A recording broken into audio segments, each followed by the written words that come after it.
আসন্ন কোরবানি উপলক্ষে গরু বিক্রির প্রস্তুতি শুরু করেছেন পটুয়াখালীর খামারিরা। আকারে বড় হওয়ায় এবার ক্রেতাদের আকৃষ্ট করছে আমেরিকান ফ্ল্যাগ বি জাতের গরু বড় মিয়া। ১৬ মণ ওজনের বড় মিয়ার দাম চাওয়া হচ্ছে ৮ লাখ টাকা। এছাড়াও কোরবানির ঈদ উপলক্ষে প্রান্তিক কৃষকরাও ২ থেকে ৪টি কিংবা ১০ থেকে ২০টি গরু ছোট পরিসরে পালন করে বিক্রির জন্য প্রস্তুত করেছেন। পটুয়াখালীর গলাচিপায় নূরজাহান এগ্রো ফার্ম ৩ বছর আগে ৮০টি গরু নিয়ে যাত্রা শুরু করে। বর্তমানে ৯৮টি গরু রয়েছে এ ফার্মে। ঈদ সামনে রেখে ৬৫টি গরু প্রস্তুত রয়েছে বলে জানিয়েছেন ফার্মের মালিক মোহাম্মদ গোলাম সগীর। ফার্মের এবারের চমক হলো বড় মিয়া। ফার্ম পরিচালনার দায়িত্বে থাকা মোহাম্মদ রাজীব জানান, ২ বছর ৪ মাস বয়সী বড় মিয়াকে কোনো ধরনের সুই বা ফিড নির্ভর খাবার খাওয়ানো হয় না। ফার্মের নাম, এটা গরুর নাম হচ্ছে যে বড় মিয়া।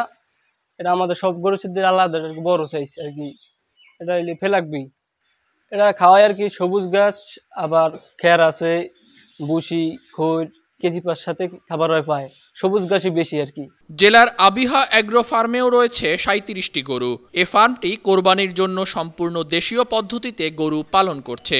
১ বছর আগে আমেরিকান প্রবাসী মোহাম্মদ সানিন আহমেদ নাসিম ফার্মটি শুরু করেন। এর পরিচালনায় থাকা সুপন তালুকদার জানান, তারা শুধু সবুজ ঘাস খাইয়ে কোরবানির জন্য গরু প্রস্তুত করেছেন। এগুলো সব দেশি প্রজাতির এবং শেডের বাইরে ছেড়ে লালন পালন করা হচ্ছে। এছাড়া দুধ উৎপাদনের জন্য তাদের রয়েছে অস্ট্রেলিয়ান ফ্রিজিয়ান গাভী। পটুয়াখালী জেলার প্রাণী সম্পদ কর্মকর্তা ডাক্তার হাবিবুর রহমান জানান, প্রান্তিক কৃষক থেকে খামারি পর্যন্ত কোরবানির জন্য ১,৩৩,৩৭১টি পশু রয়েছে। এর মধ্যে গরু ৮৩,৭১১টি, মহিষ ৩,৬৯৬টি, ছাগল ৩৯,১২১টি এবং ভেড়া ৬,৮৪৩টি। পটুয়াখালী জেলায় ১,২৮,১৮৮টি পশুর চাহিদা রয়েছে।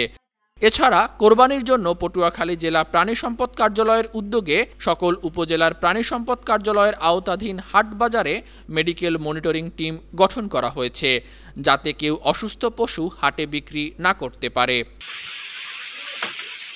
News desk, ৫২ TV.